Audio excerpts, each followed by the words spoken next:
Hello and welcome to Carbitrage Podcast, episode 80. I am Eric Berger, joined as always by my co-host Ryan Sinitsky. Hello, sir. This is not MotorCult. Anymore, at least. however, if we slip, which we probably will, that's why. We're getting into the hang of things. We're not changing anything except the actual search name for it. And if you guys haven't been listening for a long time, the main reason we're doing that is not because we're currently having trademark issues, but we would like to get into apparel just for all of you to be able to support the show visibly. And there is currently a company in California that is automotive-based and sells some apparel, so we didn't want to deal with trademark issues. So we're picking this mainly because it fit all the criteria we had the best of any of the options that we came up with. We should also mention that the actual MotorCult in California has been around since the 90s, and they're only about 10 times bigger than us. Yeah, it probably would have been fine, and it's like different enough where it probably, like I said, would have been fine. But this is just one of those things where I wanted to get ahead of it, and here we are. I'd rather have a name that we own. Right, yeah, pretty much. Everything's available for this, so... Well, not anymore. Well, was available for this. Yeah, was available for this as of Wednesday. Right. But yeah, that's why there's an updated jingle. All the social media pages changed. Your iTunes RSS feed has automatically updated from a podcast name you're familiar with to one that you haven't been familiar with. Yes. So if you find a random thing, it is still us. Yeah, so what the hell is this Carbitrage thing? And again, that's the pronunciation key. You probably got an upload a couple days ago if you're subscribed to us that had nothing but the pronunciation key. Carbitrage. Carbitrage. But anyway, yeah, getting right into it. This last week has been ludicrously cold. Oh my God, has it been ludicrously cold? I mean, I don't even want to say like a little bit cold. Like this is like absolute zero human cold. Oh, it was terrible. My school was closed for 3 days. Our pipe burst and our fish froze. Your fish froze? Our fish froze. Yeah, that doesn't sound good. Don't worry, they're budgie and they're guinea pig are okay. Yeah, oh, that's good. We covered them in carpets and blankets to keep them warm. And they're in the warmest room in the entire church. So the most annoying thing about the cold, though, from your perspective, it didn't set any records. Oh, really? We went through all that for nothing. I mean, it was cold, but it didn't like. What was it? Was it Tuesday and Wednesday, or that were the really cold days, or was it Monday, Tuesday? It was like Tuesday, Wednesday, and Thursday night. Okay, yeah. So I went to bed on Tuesday night at like 25 below. My furnace was set at 60 degrees. I lowered it quite a bit. Yet my furnace ran all night, and it never got hotter than 57 degrees in my house. Oh yeah, Yikes. my car did the same thing. I realized that my heater only raises the temperature 70 degrees, which is normally a reasonable amount of temperature swing that you'll be okay. Yeah. Because 70 degrees plus or minus is 140. Well, you see, when it's 30 below with a wind chill and your heater only goes up 70 degrees, that means it's still 30 degrees in your car. Yay. Yeah, so it was still freezing. The heater in my electric car worked just fine, but yeah, it's the whole thing where like you're increasing ambient temperature. Oh, Yeah. So like that heater works amazingly when it's 40 degrees outside because it like instantly picks you up 30 degrees. Yeah. That's like 70. Perfect. But like it's you know, it brings negative 30 up to 0 and then it's blowing like 0 degree air at you, and eventually it does obviously heat up, but man, it takes a long time. Plus the battery is just, it wasn't super thrilled. It didn't leave me stranded or anything, but the range was cut in half. It pushed the technology. Yeah, again, FCA, if you want to buy my Fiat 500e back from me just to see what happens to a pack that's abused at like negative 30 degrees Fahrenheit, which is worth mentioning for our international listeners. Yes. We have been saying this. Negative 35C is where we were at. That's quite a bit. But anyway, we survived. We're back. Yes, we are. Also, some other weird things that happened with my van. Mm-hmm. First off, it made it sounded like it was starting up a freight train when I started it up. When it was like 35 below, that was terrifying. No, it literally went like a really big air starter. And that was mostly timing chain noise because like the oil had been just stuck in place. Oh, the poor thing. Yeah, so that happened. My My driver's side window froze in position, not because there was ice on it, but because the weather stripping had hardened. Yep, I've seen that. So there was that. I didn't try my windows. Generally below 0 unless I absolutely have to. Those are just staying up. Well, I wanted to. I always. Some people just want to watch the world burn. No, I just want to make sure everything's working. Oh. Yeah, that was why. I see. Nothing worked. But at what point do you get through the line item and you're like 3 in and none of them have worked? And you're like, why do I even keep going? Yeah, that's kind of what I was doing. And then I legitimately could not move the shift lever. Well, yeah, but you were having that issue even above 0. No. When I say I had both hands on it, and I tried to pull it or push it either direction while in neutral, and it wouldn't budge. That sounds like you're just going to break stuff. So I just let that sit for a half an hour before I drove it, and I called in. I'm like, I'm going to be a half hour late. I'm like, why? I'm like, my shift linkage froze in position. Yeah. It must be like a water-based shift cable or something, because... it's entirely possible. Maybe there's like a crack in like the sheathing, and if that there was actually water in there. Because I would be shocked if that manual transmission fluid got that viscous. Yeah, that doesn't really. I mean, maybe. I mean, like starting the FJ, it was like, whoa. Yeah, I know a couple of the manual cars we had at work were like churning butter, which uses the same MTF. Right, and yeah, gear oil will do that. If it's the ATF-based MTF, it's usually not quite so bad. But the biggest difference I had with manual vehicles this week was mainly with the FJ. And that doesn't use cables, so it actually felt pretty okay at changing gear, but the clutch fluid was so viscous that the engagement time and the disengagement time. You could watch the clutch come up behind your foot. Yeah, if you sidestep the clutch, you could literally just see the pedal. Whoop. Yeah, you gotta warm it up before you drive it like that, because that's just not gonna be good for the car. I was being gentle with it, but I drove it immediately. But yeah, it takes 20-30 minutes to get that fluid hot enough to actually work properly. Yeah, so I didn't have work, and I wasn't planning on going anywhere on Wednesday, which was the coldest day. Yeah. And I also didn't have class. But I woke up at 10 o'clock from having a dream. AM or PM? AM. Okay. I was sleeping in because I have this terrible cold that won't go away. And I woke up to a text reminding me that I had a dentist appointment at that exact time. Oh, no. So I went out and I started my car, and she's really good at starting, but she took a long time. I've never had her take that long to start up, and she made some horrifying noises. And when I got back from the dentist, I saw a pool of oil in my driveway. Oops. And I was like, fuck. I took a picture of it because it was too cold to bend down and touch it to make sure it was oil. So I just took a picture of it and ran inside and looked at it, and I was like, oh, that's oil. I know that black soul-staring puddle. God. I was like, so I'm not going to start it until I need to. And then I got a call from work. Oh, we're closed tomorrow too. So I was like, great. Okay, perfect. I'll give it a rest. But I sent it to Ryan. I was like, we need to check this out. I was like, this is not going to be good if I have to, if I actually broke something. Because We had 3 cars that were claimed to the cold. 2 cars, transmissions were blown up. Oh. The stuff that came into your shop? Yeah, it came into my shop. Yeah, 2 cars' transmission was blown up because people were spinning on ice and caught traction on one wheel. And blew up the differential. Yep. And then there was one.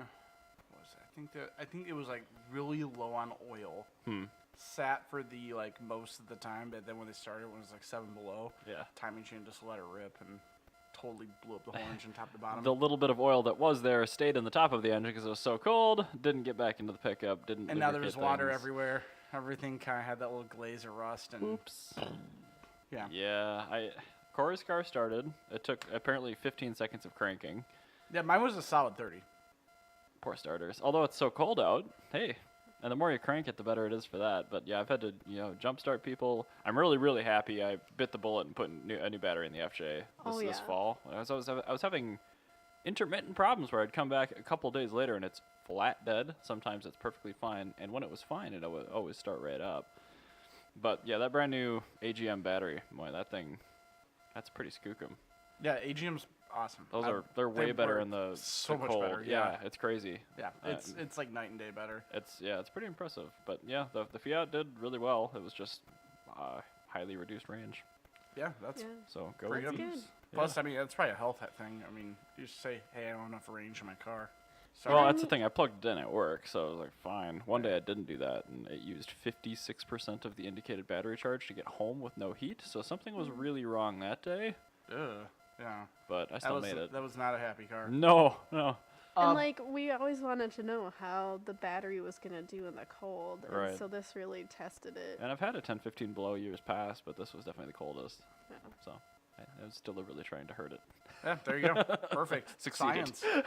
Anyway, I do have to plug in. yeah. speaking of science, Yes.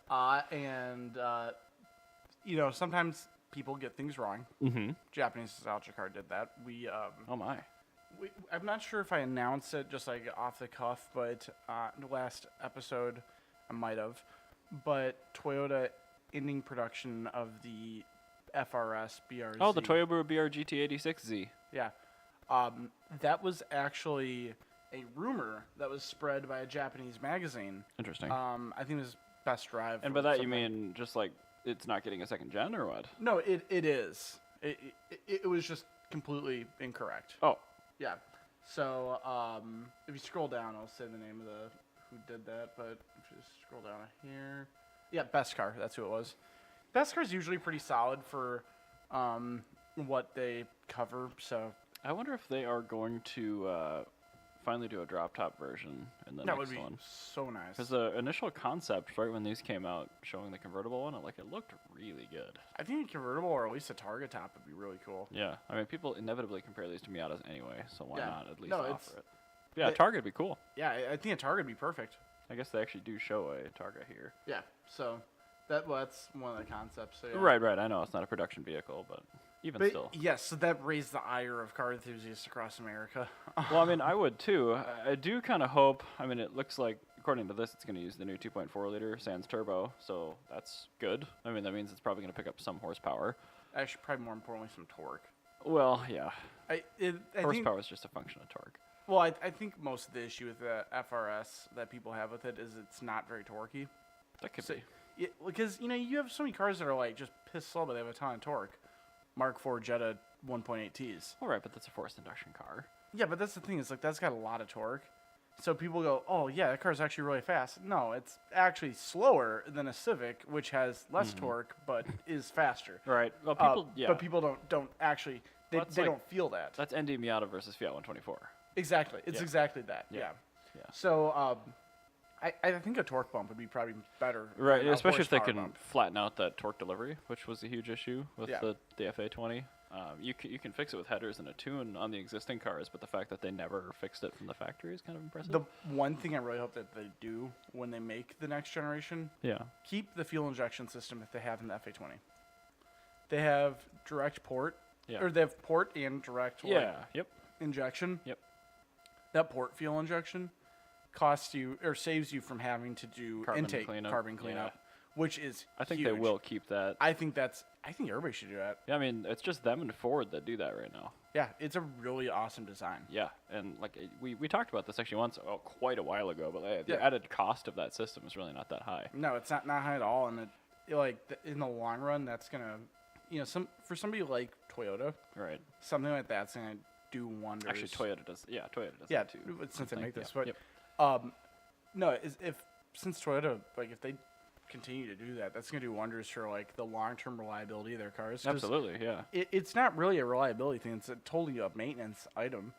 Which but I mean, yeah. people, it's a new maintenance item, so people don't see it as that. Right. And it's So- not something that's in the service book. I mean, it's just something that, like, you start to have symptoms. You bring it Yeah, in, and then, like, exactly. oh, well, your long start, that's carbon buildup. Like, Yeah. what's that?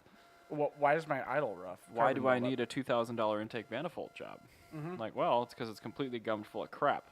Yeah, and I think I'm just really happy to keep that going because the other thing is that Akio Toyota's like whole MO right now is adding more Being sports badass. cars, more sports cars, more fun cars Which to their means- lineup. I wonder if we'll get an MR2 back.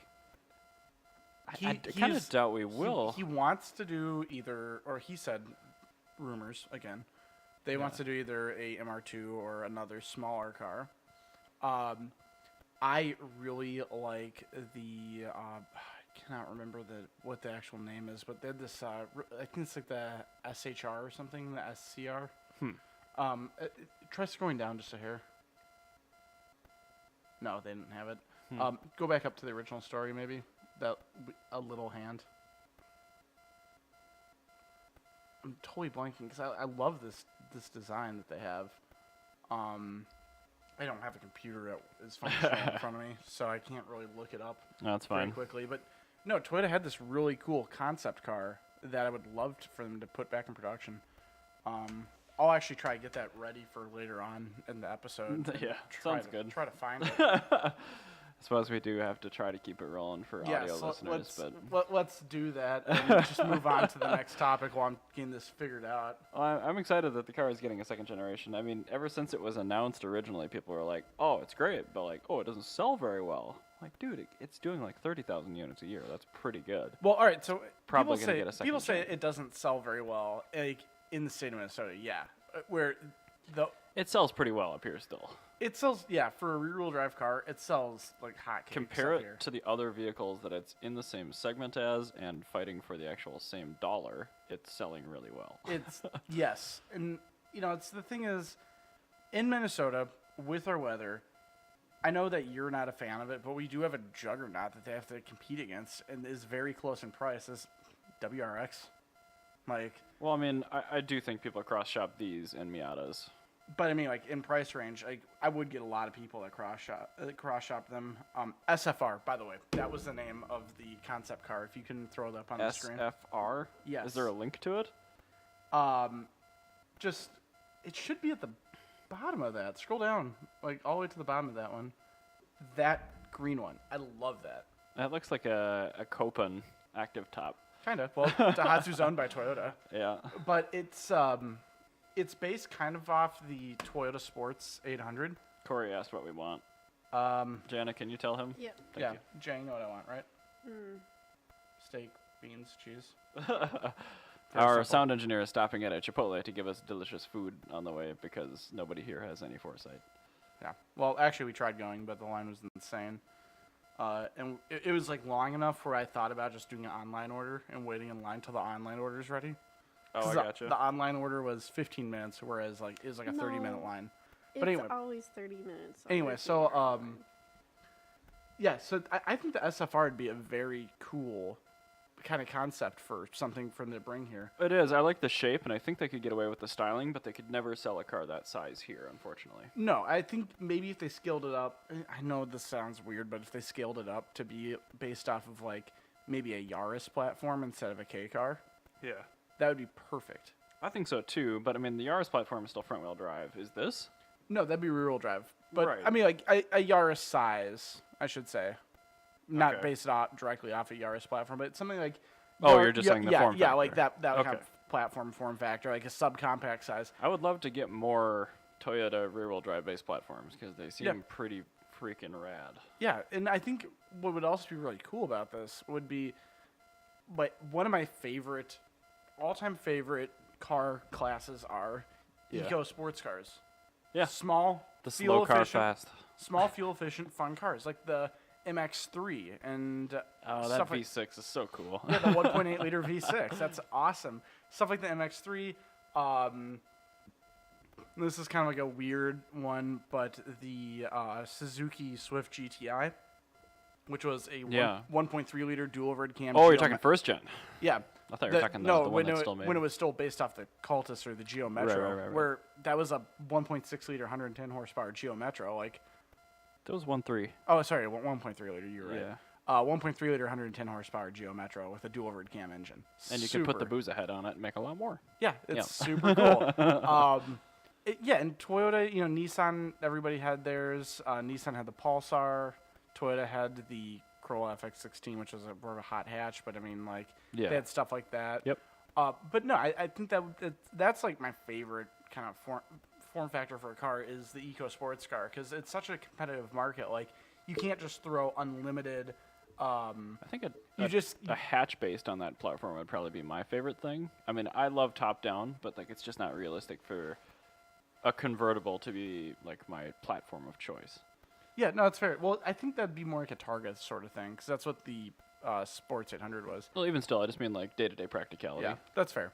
And another thing, even if that was, they did make a front-wheel drive form of that. Yeah. Like if they took that basic design, changed it up a little bit, that would also keep with the Sports 800 motif, where the Sports 800 is based off the Publica, which is Toyota's small And if it's a K car like that, front-wheel drive's fine. 'Cause Yeah. You're not putting enough power down to get understeer.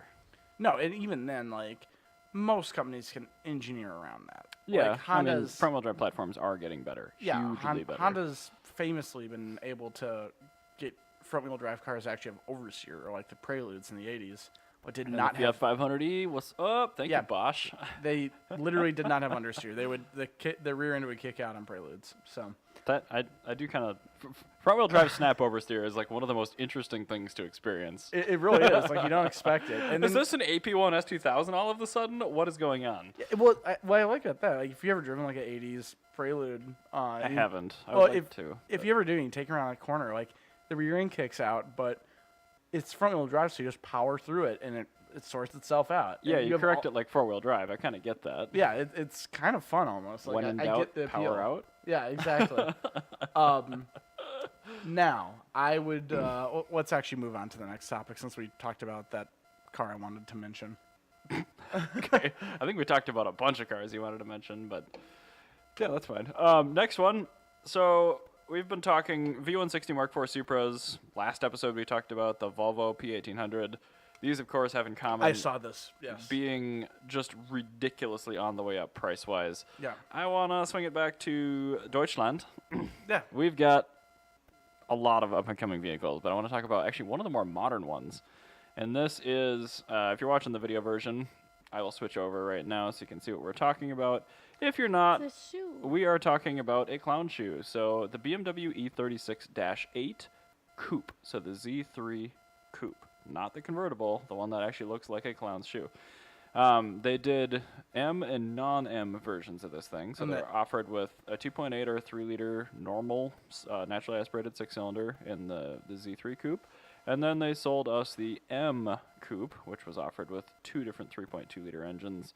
The S52 B32 US was sold from 1999 to 2001. And then the last half of 2001 and all of 2002 model year was sold with the venerable E46 M3's S54 B32. Whoa, So a real okay. engine. Yeah, that's. And the one we're looking at here is an Emola Red, which is probably the best color on this car, either that or a Storal Blue. Yes.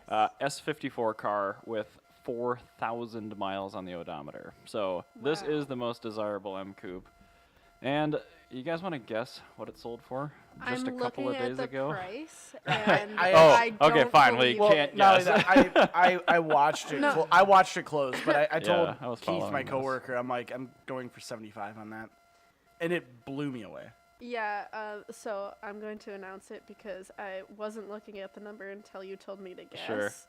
And it is $92,000. Yup. So I was just thinking about how I really wanted one of these, and now I don't. well, Yeah, you no. could get one that looks just like this with the worse 3.2 Yeah. liter 6-cylinder for like less than 10. Or you pretty could Oh, easily. you could do what Alex from Overcrest did, and he got one that was crashed.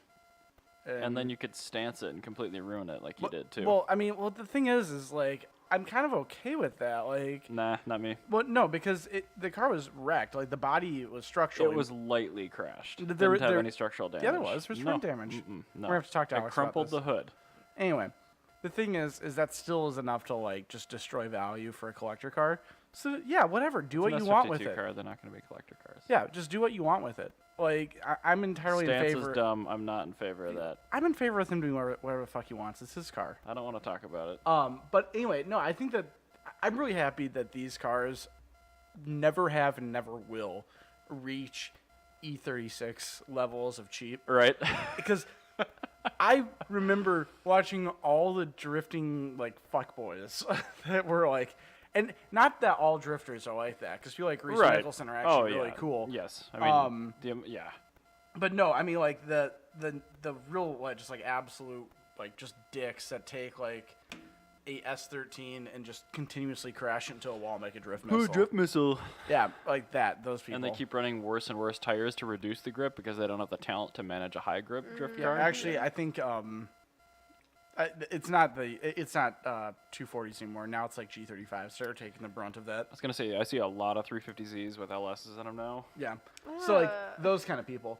I'm really happy this car's never going to do that. I really like this car. I've never driven the coupe. I've driven a Z3M, and I thought it was really well balanced. It's an awesome car. Z3 platform is still probably my favorite platform of all time.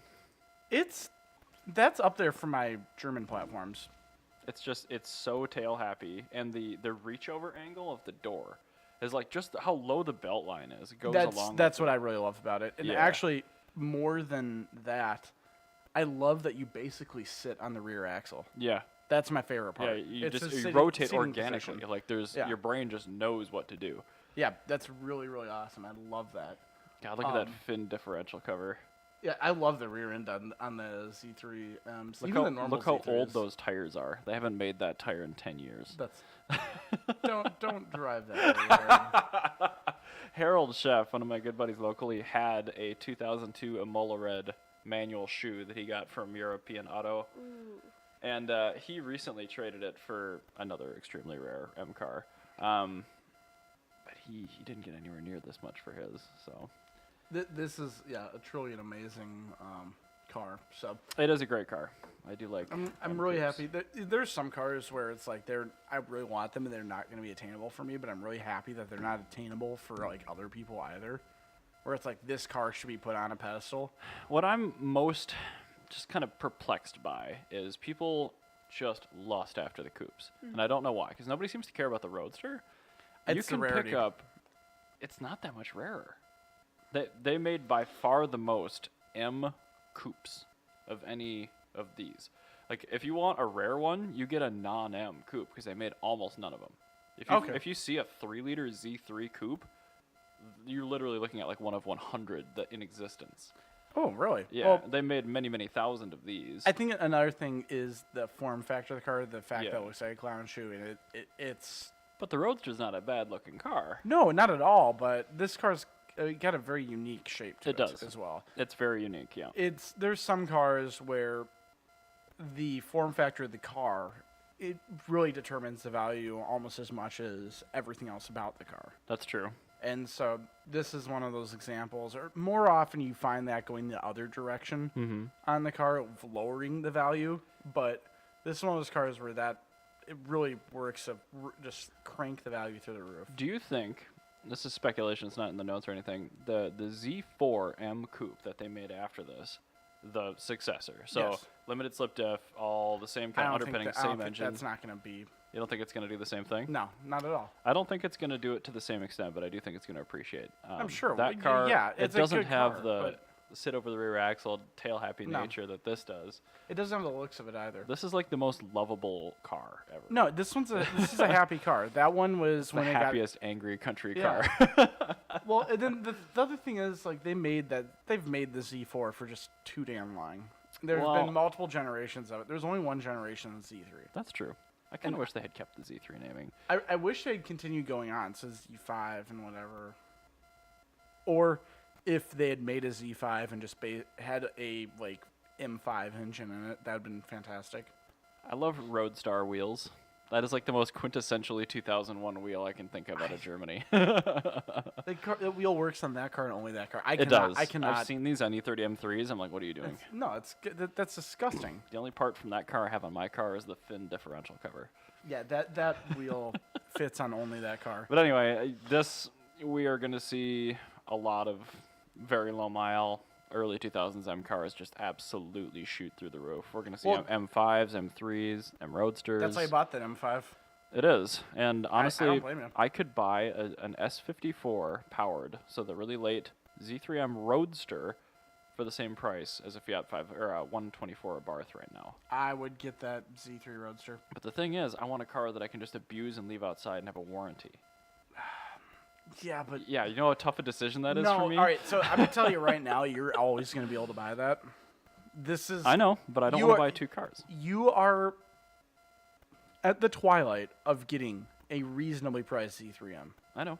Well, Get the- S54 Z3M, because the S52 cars are never going to be worth anything. They just aren't. Go get it now. I don't know. I really, really recommend it. Get it now. I made that mistake. My mistake was... I know it's a mistake not buying it, but I'm kind of okay with it. All right, so this is my logic. Okay. My mistake was when... I made that mistake twice. The first mistake was with the MR2. Okay. The AW11. After I get rid of my blue one, when I bought my CRX, I thought about getting another MR2. I did not. Well, you should have. Yeah, they've appreciated $3,000. Oh, I know they since then. have. Yeah, AW11's just through exploded. the roof.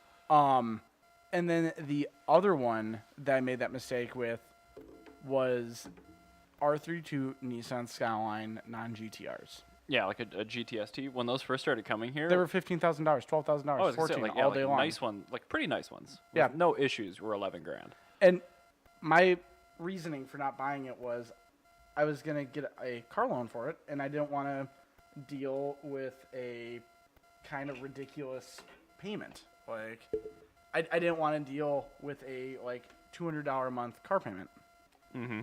for, what's ostensibly a 25-year-old car from the 1980s. That seems ridiculous Right. at face value. Well, it's tough to do too, actually. Well, no, there are companies that do classic car loans. That's nice. So you can imported cars would fall under that. Fun thing I just found in this photo gallery, that is an analog outside temperature gauge. That is one of the coolest gauges I've That's ever really seen. cool. I love that. I love that. The center stack of this Z3M Roadster has a VDO color keyed outside temperature thermometer in the middle of the dash. Anyway, back to my topic. Yeah, sorry. Go get yourself a Z3M right now. And I just don't know. I mean, you've heard All right, this from me for years. How it's my favorite platform. All right, I've never so had more fun. I in a know, car. I know, and you had one. But all right, so this is the thing. Look at your garage right now.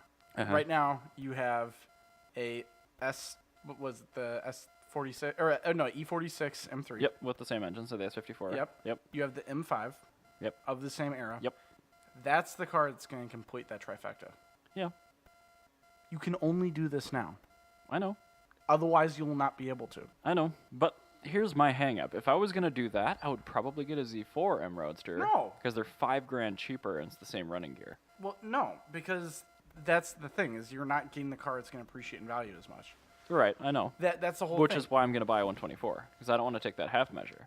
The 124 is not going to appreciate. I know, as much, that's fine. or appreciate anytime soon. And it won't appreciate, and I'm accepting that. It will depreciate after I buy it. And this is a weird thing for me because I don't it's a do bad that. decision. But it's no, a very no, bad 'cause decision. then for it's you. a tax loss, and it's actually beneficial for me to take a loss on that car.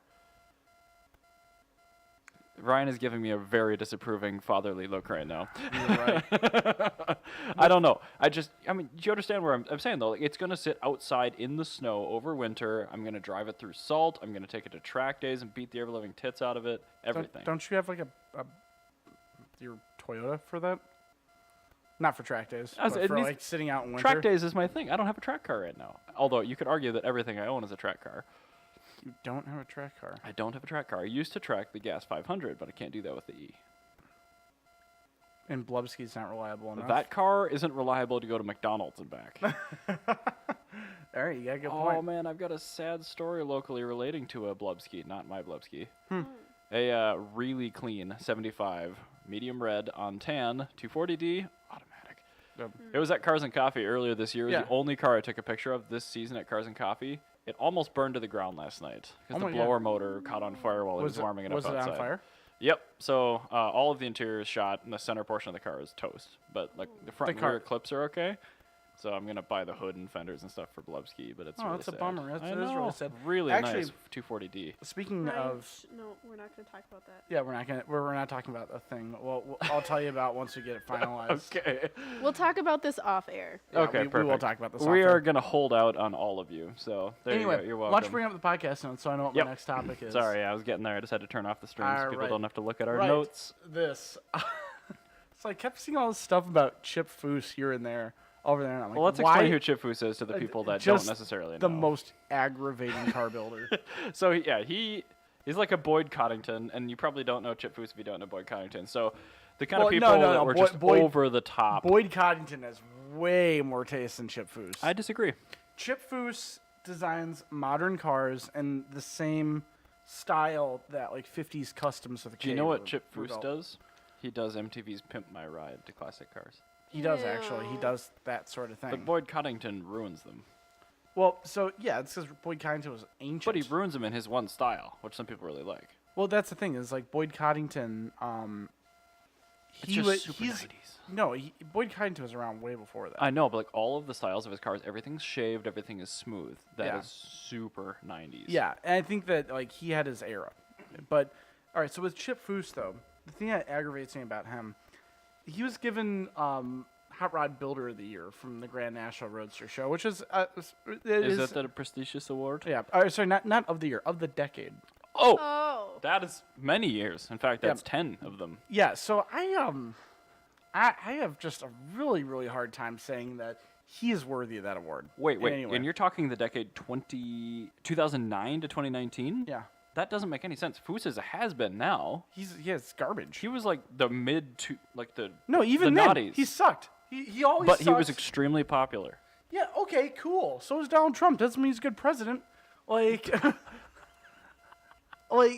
Chip Foose isn't a good car builder. Wow, I feel like there might have been a formal fallacy committed there, but I'm just not even going to read into it because I agree. But, no, like, for the love of God, man. so, no, Chip Foose, like, I get it. He was popular. It doesn't mean he's good. It's like when people say Michael Jackson was better than Prince because more people liked him. Yeah. Like, no. that doesn't mean he was, like, an objectively better artist. Like, he just wasn't. Right. But so I'm just thinking like within the hot rod community, like the first name that comes to mind is Rad Rods by Troy, which is the most aggravating name for a car builder. But they build way better cars than Chip Foose ever could. I don't know any of those names. But like even outside of that, like of all car builders Yeah.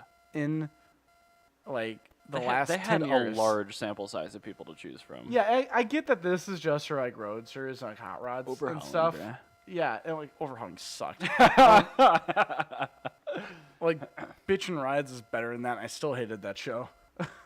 I'm just trying to. I can think of plenty of other cars. Like I'm gonna say outside of hot rods and stuff, I Yeah. would say probably my 3 favorite builders of the last 10 years. Magnus Walker. I do like his style. I don't fully Absolutely. understand that man, and he's got a lot of things I don't necessarily like. But I really, really like him. He does really awesome work. I really like Bezier Zahoa. Oh, Of I his do too. builds. His builds are always just I just like him. phenomenal. And Big Mike, who's a Honda guy. I think you mean Dirty Mike and the Boys. No, Big Mike. He's had one single Prelude. They're having a soup kitchen. Oh yeah, I guess. No, Big Mike and his Prelude were also that was my number one like favorite build of the last decade. He had the coolest Prelude. He built I'm it. shocked to hear you say something JDM. Well, I mean, for Prelude, like not like I know. not like a Corolla or something old school, I like have a '90s super Honda good design. sense of humor. So this Yes, is, you do. Yeah. But no, Magnus Walker is definitely up there. I will also say the guys behind Liberty Walk too, like their personal stuff that they So build. we're not just doing individuals; we're doing companies. Well, the owner of Liberty Walk personally, Icon. Jonathan Ward. V8s and Land Cruisers. No. I'm not talking about the powertrains because yes, he puts LS3s. And no, everything. no, I I'm don't care about talking. that. I'm talking. No, it has this to be the dude complete car. laser scans crappy ass plastic parts and makes them out of billet aluminum. And he does that over the entire vehicle, and he puts awesome quality workmanship into everything. The stuff you don't see. It looks just like a really nice stock car, but everything is good. Something like, or fine, Singer vehicle design. Singer, there you go. But no, it's Wataru Kato. He's the owner of Liberty Walk. How do you spell that? Wataru. Okay. Or actually, it's Wateru. Let me double check. This isn't a spelling bee, so I guess it doesn't matter. But Yeah, it's Wataru. But no, his personal builds, I think, are some of the coolest builds I've seen in the last 10 years. Okay. For sure. there are so many talent. But I would put him probably. I feel like Foose just got this because he's in the limelight so much. Yeah, no, this is like getting into the Rock and Roll Hall of Fame. It's just the dumbest thing I've ever seen in my life. Ugh. Anyway, let's move on to one or not one more. Let's just whatever. Yeah, I the was gonna next say topic we've is. got more. We've got more certainly. Yeah. So yeah, hold on, guys. I'm getting over my notes. My laptop. I didn't tell anyone this. I am fumbling around because my battery is so destroyed on my MacBook that it won't boot. Oh, you mean the Mythbusters with their garbage destroying that MR2? Yeah. Yeah. Well, fine. Spoil my topic then. I think that dickbag with the big mustache should have been sitting underneath the car. Well, was it? Anyway, all right. So Mythbusters, you guys are all well aware of this show. I actually really like the show, but now that Adam Savage, Jamie Heineman, and Kerry Byron, Grant Imahara, Tori Belleci Yeah. are all gone, I just don't care about it anymore. Yeah. So this is just some random boob that does this? It's a completely new cast that sucks. Yeah, So screw that. they destroyed an AW11 MR2, which was granted in horrible condition, but still not rusty or anything. AW11 MR2. No, that is a 80. Well, wait a minute. That's an 84 and 85. No, it'd be an 85, 86. Yeah, whatever. No, it's a 80. Is that the only picture they have of It's it? an NA. It doesn't matter. It's Well- hopefully it was an automatic. But No, I mean, this that- isn't the first time that they destroyed awesome shit. Like that's actually it could be a very sought after car because if it's an 85, if it doesn't have the light on the spoiler, that spoiler is worth a lot of money. The spoiler's fine. It hit the middle of the car. It's still really dumb. It's dumb. I mean, dude, they have single-handedly destroyed like 4 or 5 E30s on camera. I think 3 or 4 E34s, C4 Corvette, the CRX. Yeah, They destroyed one of they've those. basically gone through my list of favorite cars. But the thing is, what I'm getting at is like, I really don't like any of that. But they bought these cars. A lot People of them were sold donated them. to. Right. I think the And, like- the person who donated their old E30 or whatever to I the have crushed, more of an issue, with how. that's a larger issue. Because I mean, they have to. I mean, they're telling people what they're going to do with the cars. Yeah. Yeah. And they're still selling them. So I have an issue with the person that sold this MR2 or donated it to the show, more than I have an issue with them doing this to the car. Well, I have an issue with both parties. And if I was president, they'd both be shot. Thanks, Trump. I'm ready for president in 2020. I'm gonna vote Are for you Sanders old? You're over not you. even old enough. No, I'm not. 35, I think, is the minimum. 36. Really? Yep. You have to be over I was 35. close. But At least my number made some sense. no, that's just the most aggravating thing in the world. I should mention that the that purple spike in the middle of the Carbitrage logo, Yes. that represents the tangent symbol. Oh, I like that. Yeah. My That's- coworker's like, whatever this logo is, it's going to have the tangent symbol in it. I'm like, that's good. Perfect. Thank you. I love It actually has a lot of meaning behind it. I should get to that in one of the episodes to yeah, tell let's- people. but- Maybe next episode we can go yeah, through it. I could sneak that But in. yeah, like, this cause is like just a sad image. I've watched Mythbusters since its inception in like the early 2000s, and Yeah. like I love that it's show. one of my favorite shows. And for the most part, they Yeah. destroy really old, really shitty yeah, like American Crown cars. Vics and just Yeah. like Well, old Ford All right. pickups. Well, And- I'm sorry. I'm keep not going. done. Yeah, no, you keep And going, please. like the reason for that is because they're all mostly donated, and they disclose that in their earlier episodes, being Right. like, these cars are donated to us, like we don't pick them out, they're Right. just given to us. And so Right. like they probably don't even know like that they're using this car until they go Right. to set up the experiment. Yeah, I mean that could be anything. I mean, Yeah. they may like need a certain size car for the demo or something. Yeah. But So, all right. Well, my issue is with some of their experiments that they have, where they're trying to get something that's like statistically accurate. They don't do enough test runs to get a reasonable control. they can't do that sample Yeah. size though in a lot of these cases. Then- so I yeah, still think but- they're doing a really good job considering their limitations of running a 21-minute television program Yes. and with the budget that they have. Yeah, and I just I don't know. There are things where they say, well, this is proven false. Well, no, it's not been proven anything because you didn't do the full Evidence They experiment. always- suggests though. Yeah, they always do possible, like Yeah, plausible, plausible, yeah. or like, you know, I think their process is pretty good. yeah. They never rule anything But your out. grievance is legitimate. Yeah, your like if this was like actual That's why I never scientific could watch it. experimenting. Yeah.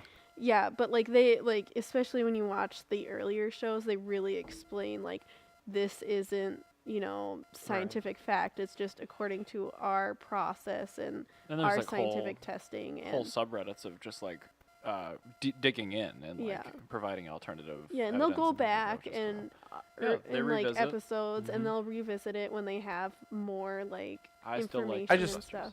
I just my whole issue is with Crushing any an AW11. No, it's not. Yeah, I mean that's an issue. It's just with educational programming, when if it's not perfectly accurate, like you get the wrong idea. Right. So right. it's just this show tends too far to the Ancient Aliens side of like History Channel, Discovery Channel sort of stuff than I would like. Okay, that's fine. Yeah, that's what my So issue Ryan's is. grievances is with the show, not. Well, no, it's both. But I mean, if they're doing something like drive shaft pole vault or something, they Yeah. can't do like 100-unit sample size, just because like that would logistically take months, and you would need hundreds of donated vehicles and just all that kind of stuff. So I'm like, Millions they're of taking a dollars. really small sample size and they're doing the best they can with that. But I think to go along with what you're saying, and this is irrelevant now because the show's pretty much dead, they shouldn't select that myth to. Yeah, no, they visit absolutely it. shouldn't. They If you should only can't- take stuff as like, oh, well, you're like the toilet seat cleanliness versus other parts of the house. They could do that really well because they had hundreds of volunteers swabbing everything every day. So they had like thousands of units of data. Exactly. So that was perfect for them. But But yeah, it's like you don't see a TV show about them trying to like break down the human genome, because that's not plausible for a TV show. You're not going to do that accurately on a TV show. Right. Well, I mean, now that's already been done, but I mean, like, But if you take it as entertainment value, I still think it has value. Yeah. yeah, and it's just I don't know. I would put it on like The reason they chose BMWs for all the tests when they destroyed them was because of their good weight distribution. really Because they were usually dropped. yes. Yeah. clever, but I don't know. I would just I would say this would be a better show on Sci-Fi than it would be on Discovery Channel. I think that's another one of my grievances. I could do a whole podcast on my grievances. Ryan, we know. And Yeah. let's stop triggering ourselves and let's talk about a gorgeous hand-built Italian car. Yes. Now, Saab is, like, as Jalopnik said, a zombie, or more like a cat, because it's got 9 lives. Yep. It We're seems getting like there on the lives. I think. there's these, every company, I think just about, there has to be a company off of every single, Who's been handed around more, Jaguar or Saab? Saab. Saab. Oh, I don't know. Because Jaguar, I think, was handed around. Jaguars? Or Maserati. That's another one. That's But tough. the Subaru. I know. Well, yeah. the thing is, Saab, They've had their. They've They're had- a very loose car company, if you know what I mean. they've had a very rough 20 years. Their name should be changed to Stephanie. oh Yeah. my goodness. But anyway, so Stefana. yeah, Saab was purchased.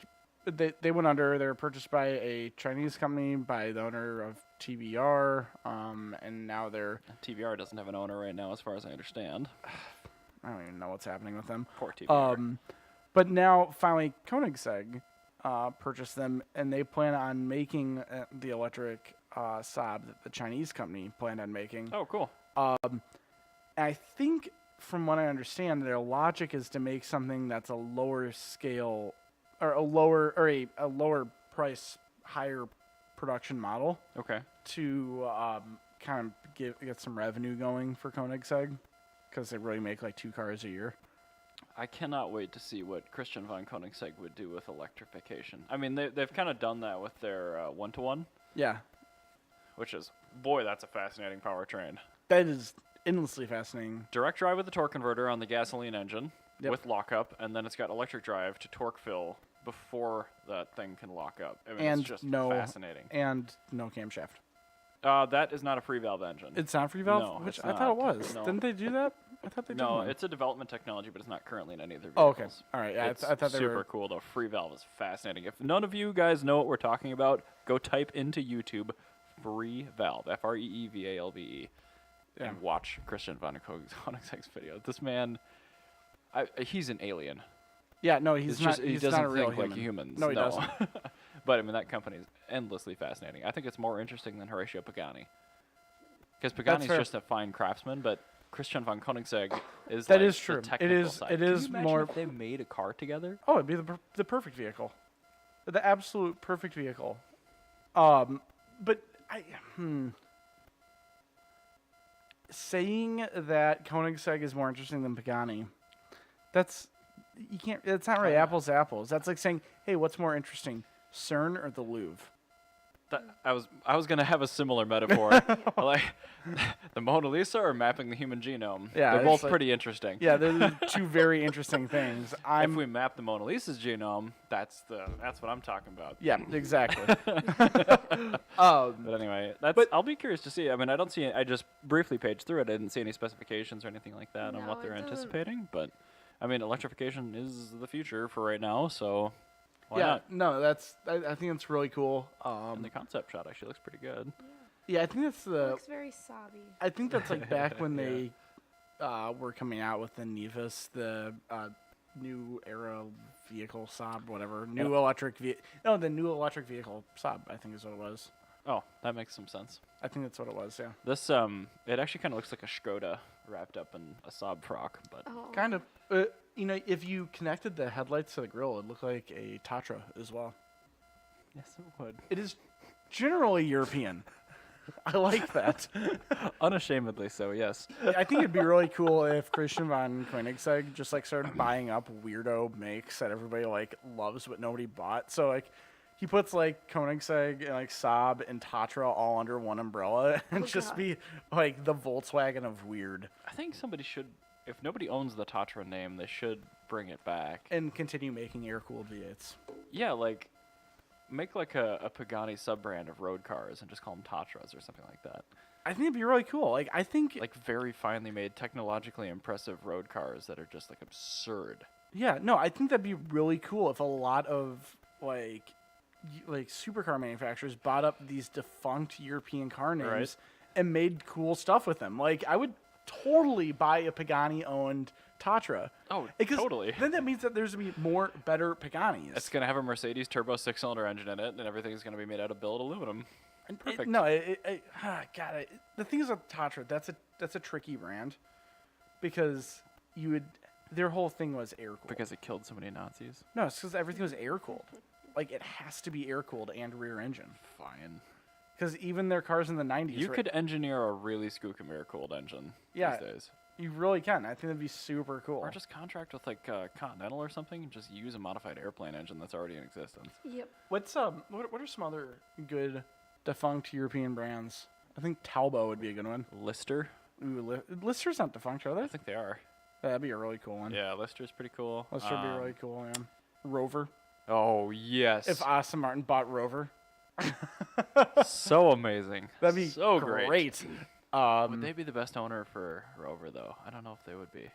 No, TVR. No, Morgan. If Morgan bought Yeah. Rover. Oh my god. That'd be it. Can you imagine wood-framed Rovers rolling around Britain? Oh, they smashing. just rot out before anything could break. Or like a That'd be Rolls great. Rover. That'd be perfect. There you go. the shitty Rolls Royce. Get some like German brands like Roof, instead of just like making Porsches, they could just buy like Wartburg or something. Oh my word. This isn't a roof, it's a Wartburg 911. A what? Wartburg. It uses like all the guts of a 911, but like puts it in backwards and makes it front engine rear wheel drive with a boxer. Like, it's a convertible. It's called a Wartburg. It's got the name Wart in the name, so like nobody Your buys it. imagination concerns me sometimes. I'm just like kind of going. What if you put a 911 4S drivetrain reversed in a modern Citroën DS? That'd be great. I think Citroen should do Because that. then you could maintain the shape and all that and have the teardrop rear end with all the support. And That would be very cool. okay, we're going on a really good but horrible This is a tangent. very good tangent. I really like the idea of a brand new Citroën DS. Me too. I like the idea of European supercar manufacturers. Me too. I think we buying, need like, to push for this. like, this 'Cause should those be a brands thing. can't cost much to buy, right? No, these are all defunct brands. Like all these names have a cachet to them, and it's like these supercar manufacturers. They have a cachet, so it's like all you're doing is if you buy something owned by Pagani, you're buying a name. Right. Right. Like it That's happens to be- true. it happens to be a good car, but you're buying a name. But I mean, I would be curious to see what they would cost cut to make something like that happen, because you would have to. But I think they would do it a lot differently than a major. I don't think that it'd be a Manufacturer. cost cut thing. I think that when you do that, you're doing that to generate more money. Right, but then they're going to be making CUVs. Well, no, not necessarily. There's a happy medium. Because Koenigsegg is not making a CUV. They're making true. a sedan, an electric sedan. And I think that... Right. But an electric CUV would sell better. Yeah, that's true. But, I mean, these are also car companies that are not made for the general consumer. Right. Like, to them, moving 10,000 units a year, that's big bucks. Like, it's all of the money. Right. So that's what I think. But you have to do it with a company like Koenigsegg or like Pagani, And because that's- they're not publicly traded companies, to my knowledge. Exactly. And that's I was thinking. I never mentioned like Ferrari or Lamborghini or something. I was thinking these weirdo Or kind like of companies. Lotus. Lotus would be a pretty good one Yeah, to own, Lotus as well. Yeah, Lotus could buy Alpine. Yes. There you go. That'd be Oh, cool. yeah. Or does Chaparral still exist? No, I don't think so. But that's American. So Oh, so Tesla should buy Chaparral. Tesla should then. buy a Chaparral. Yeah, Make an electric turbine 2J. I think that'd be fantastic. That'd be absolutely perfect. Driving that down the road. Oh, man, so good. Anyway, I want to next talk about a topic that you actually had a couple of weeks ago. It was the RM Sotheby's Youngtimer collection. yes, Chris Harris, the head of the new Top Gear and a longtime YouTube car and Yabo fantastic. over in the UK. Awesome, Yeah. awesome guy. Yeah, He I love Chris actually got in and walked around the Youngtimer collection. I'm just going to let this play as we talk. But everything that we saw in the photos is just as beautiful. Oh, I saw 25th anniversary edition You- Z31. I thought it was a 50th. Oh, it was the 50th. I'm sorry, I get That's those alright. two mixed up because And it had excellent my 80s turbo graphics my on it. favorite Z31 is the 50th anniversary edition, and my favorite Countach is the 25th. Yeah, yes. yeah, That's so aggravating. I know. There's, Why do I like anniversary editions? It'd be, do you know if the do you like the Indy pace car edition of the Corvette? it'd be like so much better if I like the Shiro Special more. And I just don't. I can't lie to myself. But I forgot about like the two Lagondas in there, and like those Z cars. They almost seem out of place in there because they're all automatics too. That's the one thing I don't like about this. The collection is mostly automatics. Yeah. It's kinda Well, sucky, they but- were all. I think they're all bought in era, and they're bought as like the coolest, most whiz bang. Except for the E60 M5s. This collection resides in Europe. Look at that. Oh yeah, just littered with Al- mint condition As a Alpinas. Alpina, like B7 whatever their version, turbos. whatever the Alpina version. Those of the- M5s are both manual, and the manual was never sold in Europe. So those cars made their way from Europe somehow, America, because we were the only country in the world to get the manual M5 because we demanded it. That's awesome. Yeah. Um. Also, if you're gonna buy a car to speculate on and enjoy for the next 5 to 10 years, buy an E60 M5 with a manual. Yeah, that is a car it's worth. Buy that car. Yeah, everybody will want that. If I return the E39, it's gonna be for one of those. Yeah. If no, what was I gonna say? I'm sorry, I Train of don't thought. Very passionate. It's gone. No, it's not. It was that Alpina like 635 CSI, whatever Yeah. it was. What was that? E24. The 6 is an E24. Yep. Yeah. So it's Oh, a V6 turbo. Yeah. That's like my favorite BMW chassis, and then the coolest version of it. And Anyway, then we've got a bunch of Alpina V12 E38s, and it's littered with really great stuff. Just perfect Rolls Royces. Their Mercedes section that's got that W123, Yes. so that blacked out mid '80s wagon yes, with the 4-cam engine in it, and just the AMG wagon. Yeah, that's a that very car. cool car. Oh, but just look at that. Oh, V7 turbo. So I'm not sure if I mentioned to you, but I found out Koenig Specials. What The are, co- I know what you. I know what that is, but I don't know. What That's that a company that made like the wide body Mercedes SECs. Oh with yeah, like yeah, Testarossa yeah. strikes. Yeah, the ones that look like cheese graters. Yeah. Yeah. You can still buy all their body kits from the factory. Yeah. And actually, at Tokyo Auto Salon this week, they sold I don't think it was this week, but anyway, they had the auction results from the Tokyo Auto Salon auction. Mm-hmm. And the Koenig Specials Testarossa sold. Now, the Koenig Specials Testarossa, How could you add more shit to a Testarossa? you twin turbo it. Oh. Anyway, go on Japanese Nostalgia Car and check it out. We're watching Chris Harris. Whatever. We're also recording a podcast. Get them off. But I like Chris Harris. I was looking at the toolkit to see how nice of condition the car was in. Cool. And when we're eating lunch after the episode, I promise you we'll watch all of it. Well, actually, Chipotle had a line out the door, so we don't have lunch. What? Gee. Thanks, Corey. It's,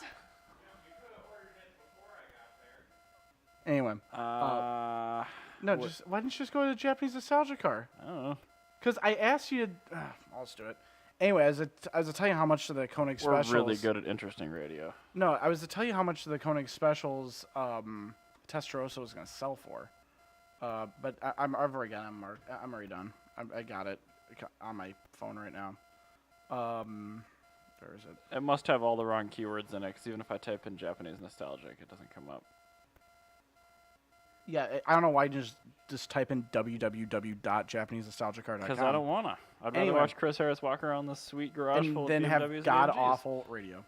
Anyway, so Yeah. this guy named Shinji But we're not Takei. talking about that while This it's guy happening. named Shinji Takei. I send you my decay sometimes. Hey, He is a car collector in Japan. He's got Okay. like an insane private collection of just everything ranging from like Japanese cars to supercars. okay.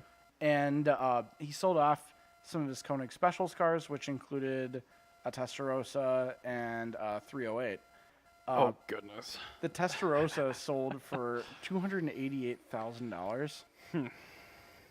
It's been heavily used, and that's a lot of money compared to normal Testarossas. Yeah, I was going to say, That's- regular pretty okay Testarossas are 100. Maybe, yeah, about 100, yeah, thereabouts. Yeah. This one's more than double that, and yeah, that's like shitty Countach money.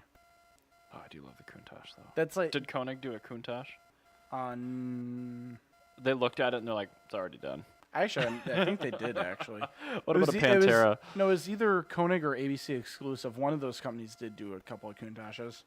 That's ridiculous. Man, that must have looked so ridiculous. Yeah, and then they Shinji Takei also sold a 1990 F40 for $1.1 million. Oh, my God. Yeah, but that I do love the F40.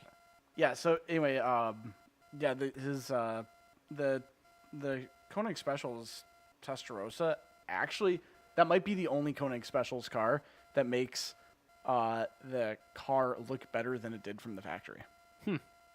Well, I think the only thing that I've seen so far, I haven't seen that, but the only thing that I've seen that makes the Testarossa look better is the factory 512 TR that came after it on the Oh same no, platform. this one, I hate that front end. It doesn't fit the rest of the car. I disagree. I think it looks But better. oh, you like it whenever they round off half of a car, any car. Yeah, looks great. But no, the Koenig Specials, they added fixed headlights. They got rid of the strakes, made just a giant gaping chasm for air intake on the side of the door. Sounds like a 512 TR. It looks quite cool. But the thing is it still keeps with the straight lines, so it doesn't like awkwardly turn into soft lines like in front of the wheel well. And that's my only issue with the 512 TR. Is like Just don't look at that part then. the one part that you like about it.